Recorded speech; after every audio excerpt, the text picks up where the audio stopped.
자, 우리 학생들, 그리고 시청자 여러분, 경제학장 박사입니다. 오늘 아주 흥미로운 경제 미스터리를 함께 풀어볼 거예요. 마치 탐정처럼 말이죠. 2007년 금융위기 때 시장에 어마어마한 돈이 풀렸는데 이 돈이 갑자기 증발해버린 사건입니다. 과연 그 돈은 어디로 갔을까요? 저와 함께 범인을 추적해 보시죠. 자, 이게 바로 오늘의 수사 계획입니다. 먼저 어떤 미스터리가 있는지 사건 개요부터 살펴볼 거고요. 그리고 화폐 승수라는 결정적인 단서를 분석할 겁니다. 이어서 그래프 증거를 통해 범인을 딱 찾아내고 그 동기까지 낱낱이 파헤쳐 볼 겁니다. 마지막으로 이 사건이 우리에게 주는 교훈은 뭔지 정리해 보겠습니다. 준비됐나요? 사건은 2007년으로 거슬러 올라갑니다. 전 세계를 강타한 금융위기. 경제가 막 무너지니까 미국의 중앙은행, 바로 연준, 페드가 아주 특단의 조치를 내리죠. 그게 바로 양적 완화라는 건데 쉽게 말해 시장에 돈을 그냥 어마어마하게 쏟아붓기 시작한 겁니다. 그런데 말이죠. 진짜 이상한 일이 벌어집니다. 중앙은행이 돈을 그렇게나 쏟아부었는데 왜 우리가 쓰는 돈, 즉 시중에 도는 돈의 양은 생각만큼 폭발적으로 늘지 않았을까요? 그만 턴 돈, 다 어디로 증발해버린 걸까요? 이게 바로 오늘의 미스터리입니다. 자, 이 그래프가 바로 사건 현장의 결정적 증거입니다. 여기 아래에 파란 선, 이게 연준이 직접 찍어낸 돈, 본원통화라는 거예요. 그리고 저 위에 검은 선이 바로 우리가 일상생활에서 쓰는 돈, M1 화폐 공급이죠. 보세요. 2008년 이후에 두 산 사이가 그냥 어마어마하게 벌어지잖아요. 뭔가 이상하죠? 숫자로 보면 더 기가 막힙니다. 연준이 찍어낸 돈, 본원통화가 이 기간 동안 무려 350%나 늘어났어요. 3배 반이 넘게 뛴 거죠. 정말 엄청난 돈을 푼 겁니다. 근데 정작 우리가 쓰는 M1 화폐 공급은 고작 150% 증가에 그쳤습니다. 어때요? 이상하죠? 바로 이 갭, 이 차이가 우리가 풀어야 할 수수께끼의 핵심입니다. 자, 그럼 이 미스터리를 풀 결정적인 단서, 우리의 핵심 수사 도구를 소개해 드릴게요. 바로 화폐 승수라는 개념입니다. 이게 뭔지 알면 사건의 실마리가 보이기 시작할 겁니다. 바로 이겁니다. M은 M 곱하기 MB, 다도 화면에 집중. 자, 여기서 M은 시중에 돌아다니는 돈의 총량, 즉 화폐 공급이고요. MB는 중앙은행이 맨 처음 찍어낸 돈, 본원 통화예요. 그리고 그 사이에 있는 이 M, 이게 바로 화폐 승수입니다.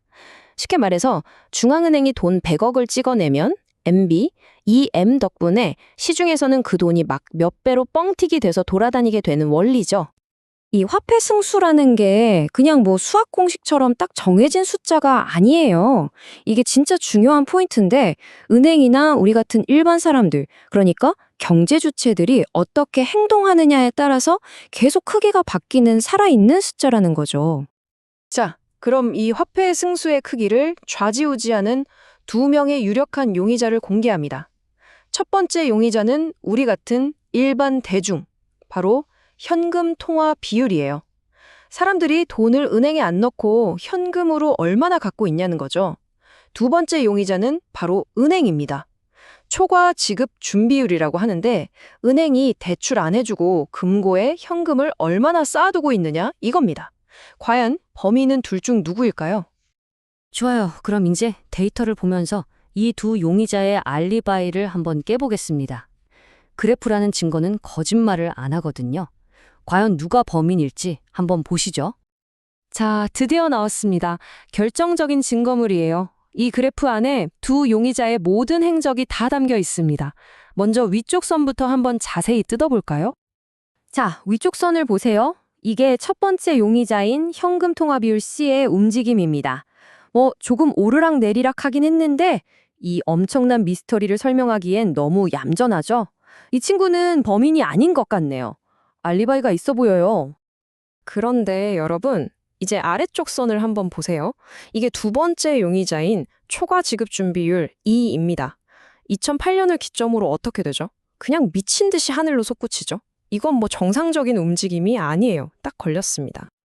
네, 바로 이겁니다. 범인을 찾았습니다. 범인은 바로 은행들이 금고에 쌓아둔 돈, 초과 지급 준비금이었어요. 이게 얼마나 말도 안 되는 변화였는지 숫자로 한번 확인해 보시죠. 와, 이건 정말 입이 떡 벌어지는 숫자입니다. 2007년 9월이랑 비교해서 무려 1000% 이상 증가했어요. 10배가 넘게 폭증한 겁니다. 10배요. 이게 무슨 뜻이냐면요. 아주 간단해요. 연준이 시장에 돈을 막 뿌렸는데 은행들이 그 돈을 받아서 대출을 해줘야 돈이 도는데 대출은 안 해주고 그냥 자기들 금고에다가 차곡차곡 쌓아두기만 했다는 거예요. 돈이 은행 시스템 안에 그대로 갇혀버린 거죠. 이러니 화폐 승수 효과가 그냥 박살이 나버렸고 시중에 돈이 안 풀렸던 겁니다. 자, 이제 범인은 잡았고 마지막 퍼즐 조각을 맞춰야죠. 모든 범죄에는 동기가 있습니다. 도대체 은행들은 왜 갑자기 이렇게 돌변해서 현금을 쌓아두기 시작했을까요? 바로 이 타임라인이 모든 걸 설명해 줍니다. 동기는 바로 연준의 정책 변경이었어요. 보세요. 2008년 10월 이전에는요, 은행이 중앙은행에 돈을 맡겨도 이자를 한 푼도 안 줬어요. 그런데 2008년 10월부터 연준이 은행이 맡긴 돈에 이자를 주기 시작합니다. 자, 우리 학생들, 은행 입장에서 한번 생각해 보세요.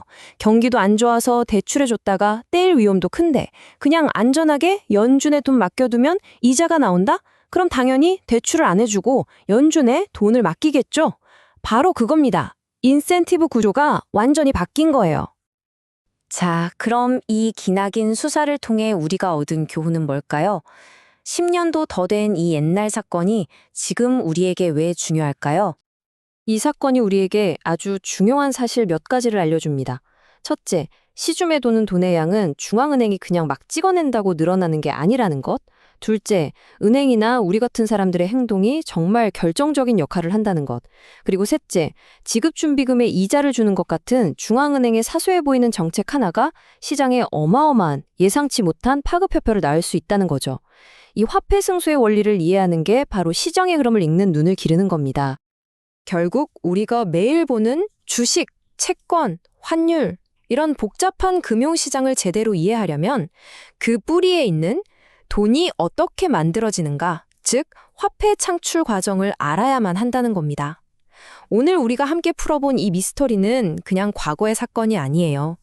지금 그리고 앞으로의 금융시장을 내다보는 아주 중요한 나침판이 되어줄 겁니다. 물론 경제학 어렵죠. 복잡해 보일 수 있습니다. 하지만 오늘 우리가 이 미스터리를 하나하나 단서를 찾아가며 해결했듯이 아무리 복잡한 현상이라도 그 핵심 원리를 파고들면 충분히 이해할 수 있습니다.